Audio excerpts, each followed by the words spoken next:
Quiet on the set, please. Camera speed. Sound production, take one. And action!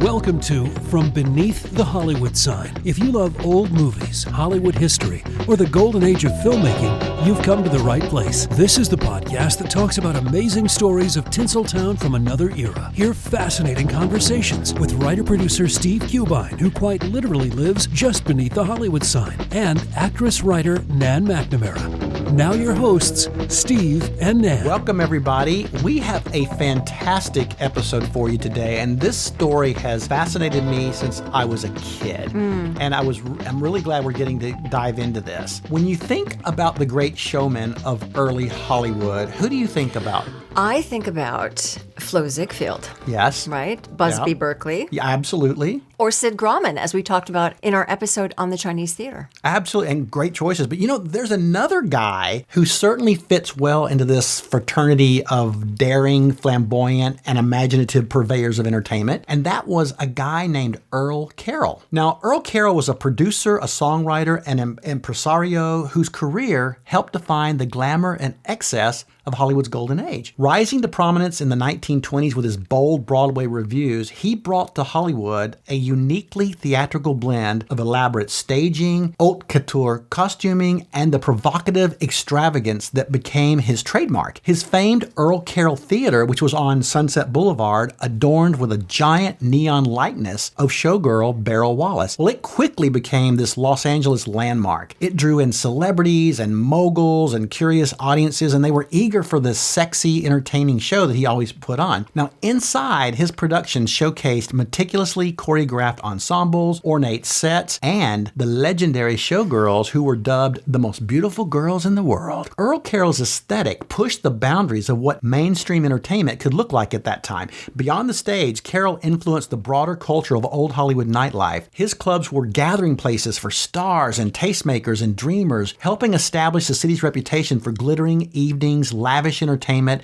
and unabashed showmanship. Though his life ended tragically, Carroll's imprint on Hollywood and his reputation for over-the-top glamour remains a defining element of the early history of Hollywood. So today we are going to focus on the life and career of the interesting and fascinating Earl Carroll. Earl Carroll's early life offers a fascinating contrast to the dazzling showmanship he would later become known for. Born Earl Carroll on September 16, 1893 in Pittsburgh, Pennsylvania, he was raised in a modest working-class family with no direct ties to the theatrical world, which I find so impressive when somebody has no ties, no money. No connections. Yeah. And doesn't have to change their name. Was born Earl Carroll, right? That's right, what a great name. Yeah. His parents were hardworking Irish immigrants who ran a hotel, and his childhood environment was one of practicality rather than performance. But he showed creative inclinations from an early age, particularly a love of writing, music, and the mechanics of putting on small shows.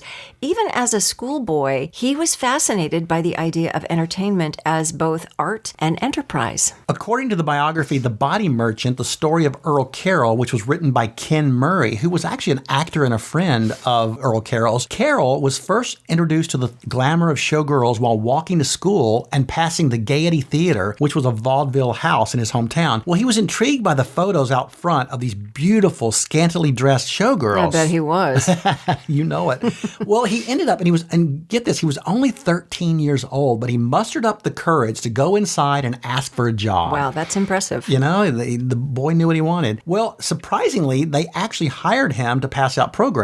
Well, this was his introduction to the world of glamour and beautiful girls and entertainment. It was also what introduced him to the charms of the fairer sex. He even lost his virginity to a young showgirl named Trixie there. But he later learned, and he was very devastated to learn this, that Trixie only did it on a bet with some of the other showgirls. Oh, I know. And of course her name was Trixie. Trixie. I know. That's like a cliche. Yeah, it is kind of. Well, as a boy, he also developed an interest in flying after hearing newspaper accounts of the Wright brothers. His love of aviation was cemented after he borrowed $2 from his older brother Jim to take a flight with a barnstormer at a county fair. You know what? Where do you find a good barnstormer these days? You watch Robert Redford in that movie he did. Oh, yes. Yeah. The Great Waldo Pepper. Yeah, Yes, the Great Waldo yes. Pepper. Well, after finishing school, Carroll, whose ambition and wanderlust were simply too great to be contained in Pittsburgh, I'm sure. Well, he got a job as a cabin boy on a ship bound for the Orient. He ended up traveling the world, taking on these very weird menial jobs along the way to survive, which were kind of fun. He was an assistant newspaper editor in Hong Kong, and he sold Bibles in China. I didn't know you could sell Bibles in China. I know. Can you do that nowadays? Illegal. Yeah. Probably not. Well, he returned home around 1912 after his father's death, and to help support the family, he ended up moving to New York, where he went to work in the publishing house pasting clippings in a scrapbook. Now, it was during this time that he also became acquainted with the great opera star Enrico Caruso, who helped introduce him to people in the music and publishing worlds in New York. And through these connections, he was actually hired by famed Broadway producer Oliver Morosco, who hired him to write the music and the lyrics for his new musical comedy, The Pretty Mrs. Smith. Now, he followed this up by writing the music for Morosco's next hit musical, So Long Letty, which starred, and I love her, the high-kicking comedian Charlotte Greenwood. And this show ran for an astonishing 5 years with 10 touring companies. I hope he got royalties on that. And maybe that's how he... Me too. Yeah. His life took a significant turn during World War I when Carroll enlisted in the U.S. Army Signal Corps, a branch responsible for communications, technical coordination, and logistical support. During the war, he utilized his love of aviation and became a flyer and a flight instructor. While he was serving in the military, he met Marcel Onaba, a beautiful showgirl at the famous Folies Bergère in Paris, and the couple fell madly in love and impulsively married. The relationship did not last long, but the two never divorced. They remained married until her untimely death in 1936. So after the war ended, he returned to New York in 1919. And at this time, of course, New York was already the heart of the American theater. So with little more than ambition and a few original songs, he began to carve out a niche for himself as a songwriter and lyricist. He would write songs for revues and musical comedies, contributing lyrics to various shows and publishing popular tunes. Now, his early work caught the attention of producers who admired his ability to blend catchy melodies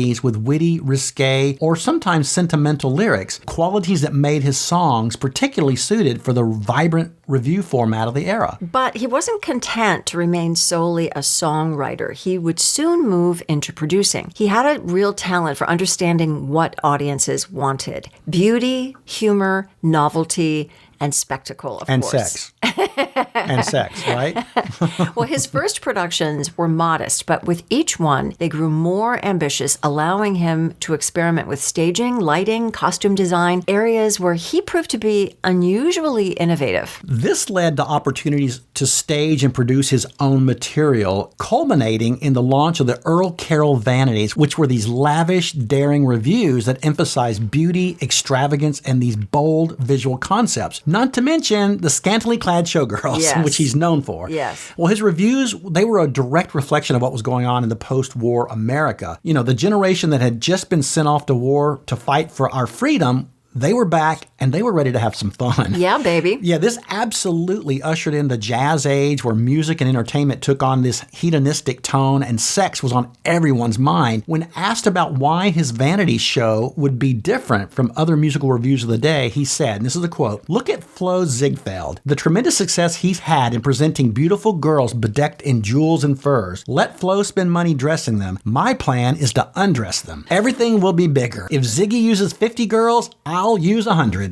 Wow. Well, around this time, Carroll met one of the great loves of his life, model. And he had a few. He did have a few. Model Dorothy Knapp. She was born in Dallas. She'd visited New York and was convinced to try modeling because of her exquisite beauty. And she was a beautiful woman. Soon, she was appearing on the cover of every magazine in the country. And when Carroll met her, it was love at first sight. In 1922, Carroll built his first Earl Carroll Theatre in New York. He would eventually eventually moved the theater to a bigger and even grander venue in 1931. His first theatrical review was cleverly called Earl Carroll Vanities of 1923. And to add another scintillating element to his show, he hired notorious playgirl Peggy Hopkins Joyce as a headliner. Although Joyce had appeared in a couple of shows, she really wasn't an actress or a singer or a dancer. She was famous for her many financially rewarding marriages and the scandals that went with her romantic entanglements. You know, she's reportedly Anita Luce's inspiration for the Lorelei Lee character in Gentlemen Prefer Blonde, which doesn't that make sense Yes, if you think yes. about it? Mm-hmm. Well, by opening night of this show, of course, Carol and Peggy were sleeping together.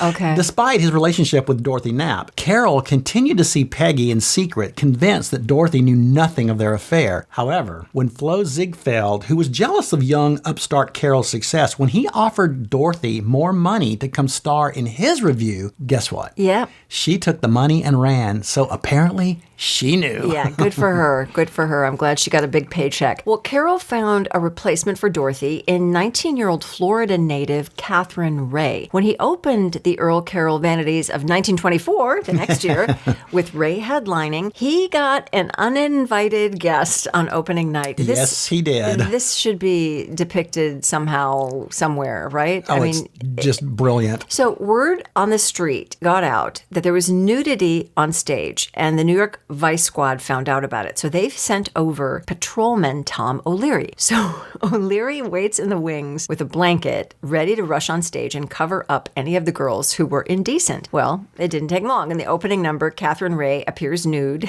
dear Lord, hanging upside down from a pendulum. Just imagine that. Yes. Leary ran on stage, pulled a very surprised Ray off the pendulum, and attempted to wrap her in a blanket. But Ray thought she was getting attacked, so she fought him, and of course she's going to think she's getting attacked. Who's Who's running this on stage crazy with a man with a blanket? blanket? So she fights him. She's struggling to get free. She runs around the stage stark naked as this befuddled cop is chasing her all around. It's like something out of a Keystone Cops It really is. movie, right? It's too bad they didn't have the Benny Hill theme back then.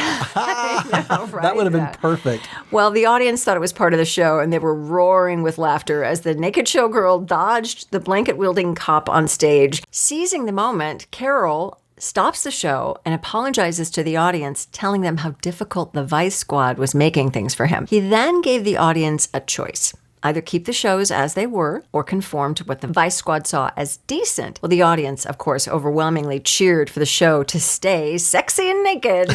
And the next day, Carol was arrested, not for the nudity on stage, but for displaying nude paintings of the girls in the lobby. He was later acquitted. Little sidebar, during his trial, they brought these famous painters in to talk about the artwork. Seriously. And how it was art and not nudity. And one of the people that testified was Jacqueline Kennedy Onassis's uncle. Because he was a very well-known painter in New York at that time, and he actually testified in this trial. Random, but little sidebar. Okay, so in other words, to have the paintings up, if they're art, then it's okay. Yes. If they're gratuitous and considered like a Playboy centerfold, that's not art. Yeah, and I think because they were paintings and not photographs, Yes. they viewed it as art, and he got acquitted. Yes, that makes sense. Yeah. Okay. The notoriety only helped create this mystique around Earl Carroll, and his vanity shows became wildly popular. Celebrities like John Barrymore, Gloria Swanson, and Jessie Lasky began to flock to his shows, and showgirls fought to get an audition to be a Carroll girl. Whereas FLO ZIEGFELD was fatherly and gentlemanly towards his girls, Carroll was a strict disciplinarian who could be very demanding.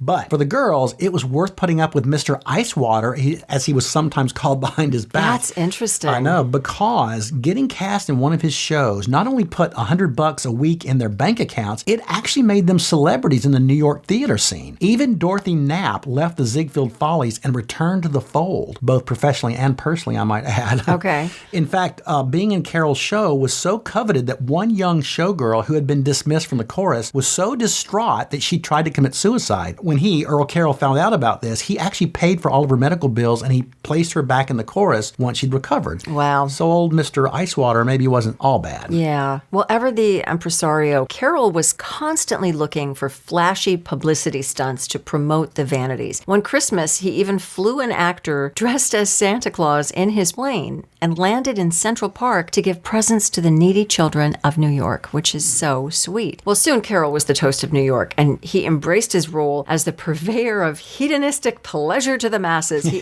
He also branched out into producing legitimate theater. His production of White Cargo, this sexy tale of a native girl who wreaks havoc on a naive Englishman, was a huge success and was later made into a film in 1942 with Hedy Lamarr. In 1926, scandal rocked his world when Earl Carroll threw this party to honor Harry Kendall Thaw, who was this millionaire's son who, 20 years earlier, had murdered architect Stanford White in what became known as the trial of the century. Well, during this private party, Carroll, who was, of course, always a showman, he hired this nude young woman named Joyce Hockey to bathe in a bathtub full of illegal liquor. And of course, it was prohibition at the time, so this was a big no-no. After a newspaper reporter wrote about the party, federal authorities, aiming to find out the source of this illegal alcohol, they subpoenaed Carroll to appear before a grand jury. Well, he denied that the whole incident even happened, but others at the party confirmed it. So, he ended up getting convicted of perjury and sentenced to 1 year and 1 day in prison. Wow.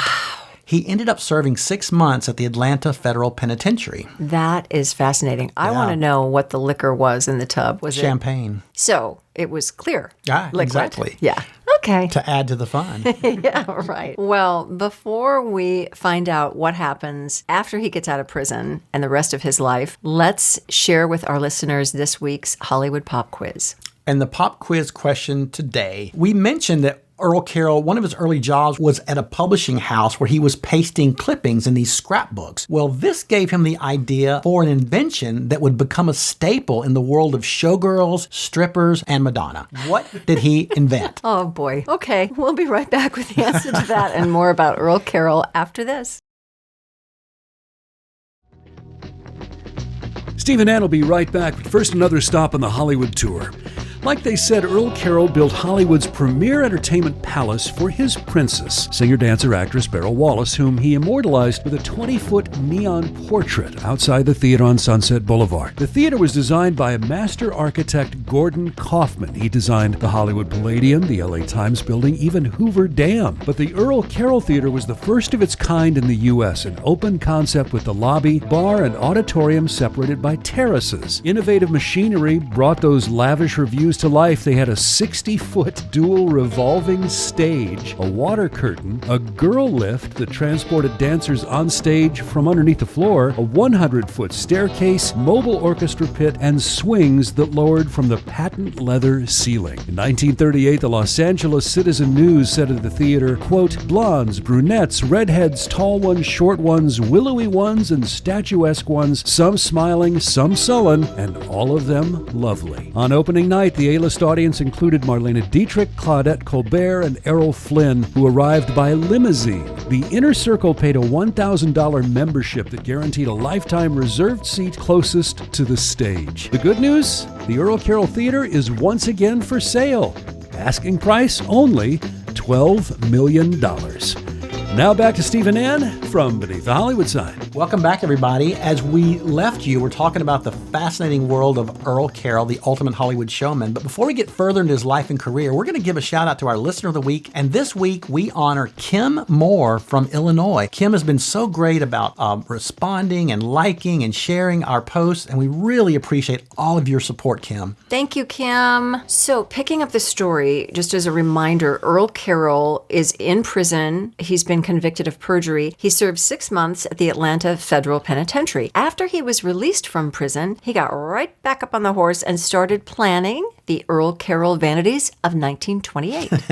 Well, he knew this one had to be more spectacular than any of his previous reviews. So to ensure this, he flew to Hollywood and he literally stalked comedian W.C. Fields because he wanted him to star in the show. Well, Fields, who had nothing but disdain for Earl Carroll, he wrote him off as this cheap publicity seeker. He eventually agreed for this astronomical paycheck. So next, Earl had to find the most beautiful women in the world to appear in the show. As he was auditioning showgirls, he came across BERYL WALLACE, this gorgeous 16-year-old from Brooklyn, and he was mesmerized by her youth and her stunning looks. Well, he cast her, and of course immediately changed her name to BERYL WALLACE, and she would become his last and most important girlfriend. And the show was a huge success, and Earl Carroll was once again the toast of New York and back on top. Can I just jump in here with a side note? Our dear friend, Susan O'Sullivan, she reminded me of a story. So Beryl's nephew is a gentleman by the name of Scott Zone, and he has a wonderful Facebook page about the life of BERYL WALLACE. We'll put a link in the show notes at the end of the episode. Well, as Scott recently shared on the Facebook page, BERYL had 8 siblings. In 1938, Earl Carroll moved his theater from Manhattan to Hollywood, and BERYL was really happy with the move, but she missed her family, who was all back in Brooklyn. So Earl Carroll bought BERYL a small craftsman-style house behind the theater. This later became the restaurant off Vine. I love that restaurant so much. Right, which you and I have eaten at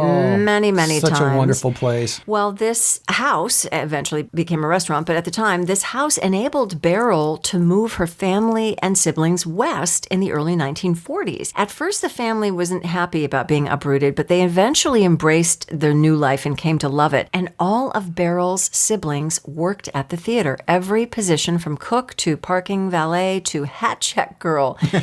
Earl was so happy having such trustworthy employees that he jokingly asked Scott Zone's grandmother if she would have more kids, because that way he could have more trustworthy. Increase the workforce. Yes. Now, Roz, if you're following this family tree, Roz is the youngest of BERYL's siblings. Of the 9 kids in that family, Roz is the youngest. I actually had the great pleasure of knowing Roz and her husband, the wonderful character actor Bruce Kirby, who was father to actor Bruno Kirby. So are you following all of that? Yes, that is amazing. Yes. Absolutely amazing. Sadly, they're all gone now. God rest them. But what was Roz like? Roz was a delight, just a fun, loving, and in fact, when I first was engaged to Lindsay, I wanted Bruce and Roz to meet Lindsay, kind of to get their approval. Oh. And we went to their apartment in Hollywood. It was a very hot afternoon, and they brought out some wine, and we just sat and told stories, and she was a delight. So she was cool. a delight. We're so lucky we were here to know those people. Yes, absolutely. Yeah. Well, in 1929, Earl Carroll decided to take on a stage production of the romantic operetta Fioretta, which he not only produced, but he also wrote the book. That's a lot. That is a lot. Well, of course, he cast Dorothy Knapp in the lead since the two had rekindled their romance. And also appearing in the cast were funny lady Fanny Brice and future silent film star Louise Brooks. That's quite a cast. I know, that's nice. Well, the production was a disaster. Uh-oh. On every front. It was a colossal flop. In fact, at the time, it was the most expensive flop in Broadway history, losing more than $350,000. But equally disastrous was what happened on opening night. In the show, Dorothy Knapp had this one number where she and the leading man were riding on a gondola across the stage. Okay. There's several chorus boys are dressed up like gondoliers in the number. Well, Carroll went to check to see if the actors were in place before the curtain opened. Well, he was shocked to find Dorothy and her leading man doing what comes naturally in the gondola as they waited for their cues. Oh, my goodness. Well, Earl Carroll was furious. Of course, I don't blame him. Dorothy got fired from the show, which caused a lot of drama and lawsuits. What it did do, though, the firing of Dorothy, it made room for a new star to rise in the Earl Carroll world. And of course, that was BERYL WALLACE. Yes. Well, she was in his next show, and she would appear in every show that Earl Carroll ever produced for the rest of her life. Well, when the stock market crashed in October of 1929 and the Great Depression set in, Broadway was decimated. No one was coming to see plays. However, despite the Depression, the film industry was booming on the West Coast. So it seemed like a natural migration for Earl Carroll. He moved to Hollywood in the early 1930s, bringing with him his signature style, glorious revue shows inspired by the Ziegfeld Follies, emphasizing elaborate sets, music, comedy sketches, and large ensembles of performers. Paramount Pictures had purchased the rights to one of Carroll's stage shows, Murder at the Vanities, in 1934. How did he not get his name in that one? Yeah, I know. That doesn't seem right. And Carroll was actually brought on as a consultant. The film, which featured Carl Brisson, Victor McLaughlin, Jack Oakey, Kitty Carlisle, Gail Patrick, Toby Wing, and Duke Ellington was a hit. What a great cast. Yeah. Carroll and Beryl took a liking to life in California. As I mentioned earlier, they could be often seen driving around Beverly Hills in a chauffeur-driven limousine. As all people should do. Yeah. In California, Carroll and Beryl, it's so funny to say their names, I it know, rhymes. yeah. Well, they rented a mansion from Mrs. Jessie Schuler, and she was one of the wealthiest women in Beverly Hills. She was also this lonely widow. She had lost her infant due to a flu outbreak, and a few years later, she lost her husband to a heart attack. So she really threw herself into becoming this patron of the arts. Okay. And she took an immediate liking to Carroll, and she soon became his benefactress. She also helped connect him to Daryl Zanuck, the head of 20th Century Fox Studios. Zanuck ended up hiring Earl Carroll as a producer. He produced a few films at Fox, including the Shirley Temple film Stowaway in 1936, which featured Alice Faye and Robert Young. And he also produced Love is News in 1937, which starred Tyrone Power and Loretta Young. However, his time at Fox was not a happy one. He just did not operate well within the constraints of that studio system. Carroll decided to open a restaurant and theater in Hollywood, hoping to replicate his successful theaters in New York. With the backing of Mrs. Schuler, he opened the Earl Carroll Theatre on December 26, 1938 on Sunset Boulevard in the heart of Hollywood. And it was a star-studded event with luminaries like Marlene Dietrich, Dolores Del Rio, Jack Warner, Louis B. Mayer, Robert Taylor, Betty Grable, Tyrone Power, Errol Flynn, Claudette Colbert, Clark Gable, and Carole Lombard, just to round it out. Wow. Paying the $1 cover charge to see the beautiful showgirls on revolving stages dancing and entertaining the crowd. $1 entry. Wow. Yeah. Well, that would be... That was a lot of money back then, probably. That would be. And that's just to get in. Yeah. Each performer came close to Carroll's concept of the ideal woman. Okay, 5'5" and 118 pounds. Oh, Earl. Oh, Earl. Rather than engaging a top-liner like W.C. Fields or Eddie Cantor, he made the showgirls the stars with the beautiful BERYL WALLACE leading the pack. Naturally. Yes. Well, some of the former showgirls who went on to modicum of success in Hollywood included Mara Corday, Phyllis Coates, Mila Normie, whose stage name was actually Vampira, who we all remember. Also Jean Wallace, Jean Spangler, whose disappearance in 1949 still remains one of Hollywood's most baffling unsolved mysteries. Also showgirls there were Sherry North. I love her. Love her so much. Marie McDonald and Casey Rogers, who would later play Louise Tate on TV's Bewitched and was so good in Strangers on a Train. Yes. Mamie Van Doren, a future Miss America, Marilyn Buford, and even the great Yvonne DiCarlo. Well, in her 1987 autobiography, actress Yvonne DiCarlo discussed trying out to be an Earl Carroll showgirl when she was only 16. So accompanied by her mother, Marie, the audition was short-lived once they were informed that each candidate must be examined by Mr. Carroll personally in the nude to assure their assets were real. Oh, Earl.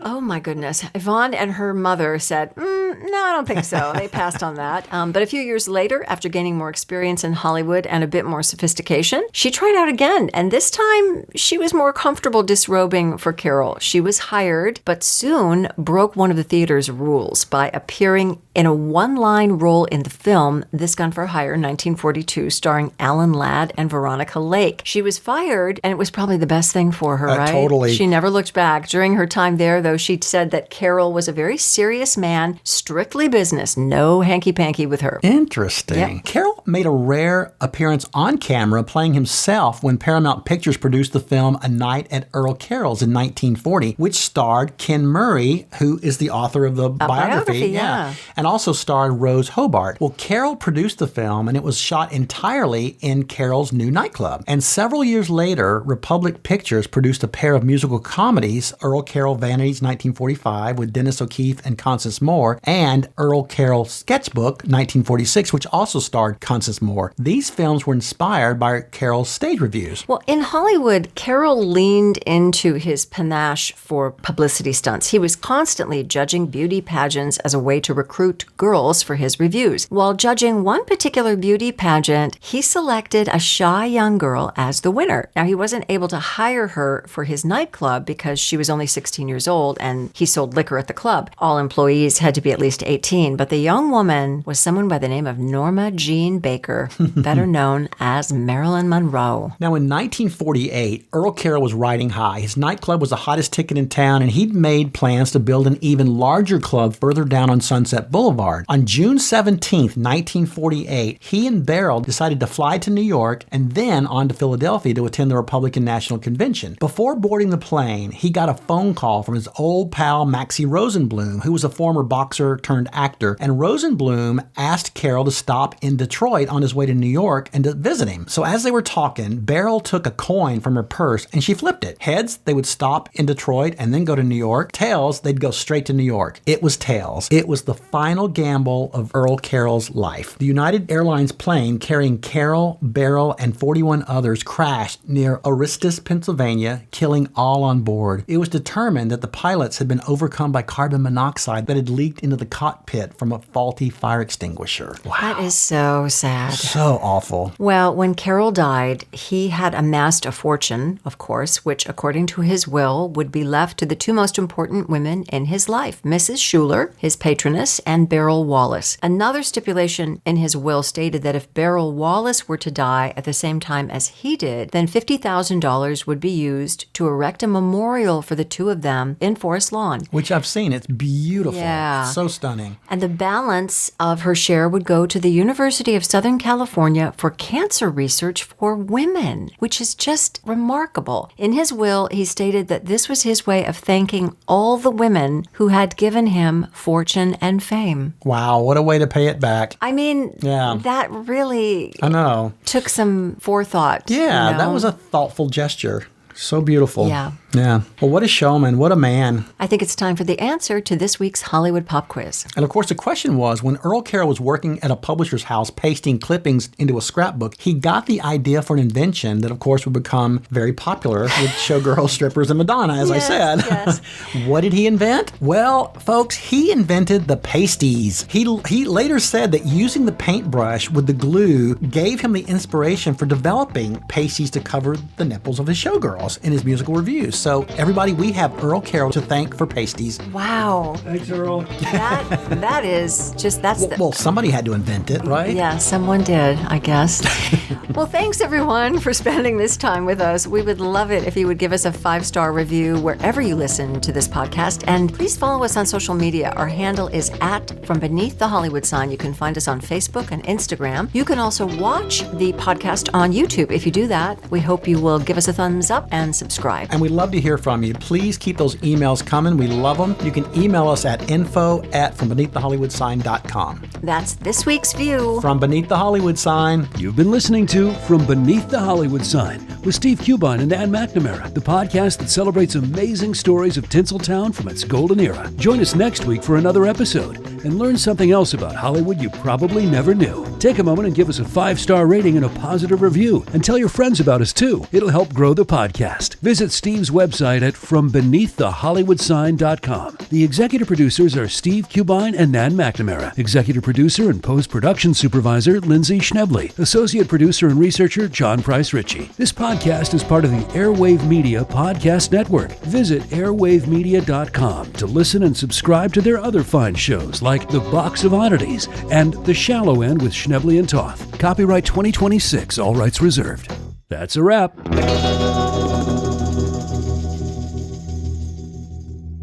Remains a defining element of the early history of Hollywood. Yes.